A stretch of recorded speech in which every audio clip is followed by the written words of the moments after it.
All right, just a quick explanation of what I'm looking for in 10B.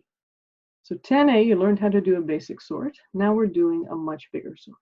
We have a list of hockey players, their teams, how many goals, assists, and points they had. And you're going to sort this list according to goals scored.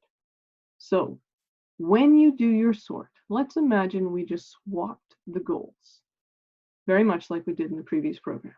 If you just swap the goals, you're going to end up giving goals to different people. So if we did smallest to lowest, then Mike's goals would end up with Henrik. Crosby would keep the same goals he's got. Marian Hossa would end up getting the 6. And so you've got to be really careful about what you swap and what you don't swap.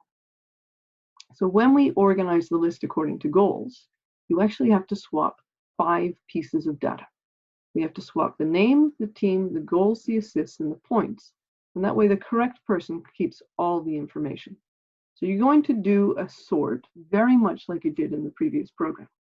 So you'll do your sort, but instead of swapping just the goals, you'll swap the goals, the points, the assists, the team, and the player name.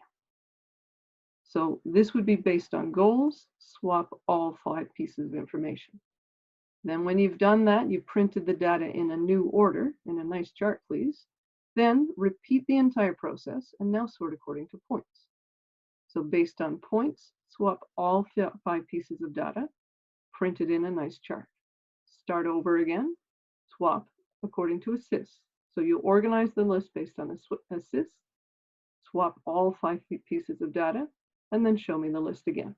So at the end, do a double check. Make sure that every time you swap Crosby, he still plays for Pittsburgh, and he's got 4 goals, 17 assists, and 21 points. If anything has changed, you've forgotten to swap something. To do this, here's a hint. You're going to create 5 different arrays. The player name will be in a string array.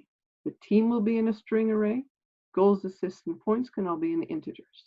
Sort according to goals. Make sure you swap everything. Print in a nice chart. And then repeat the process.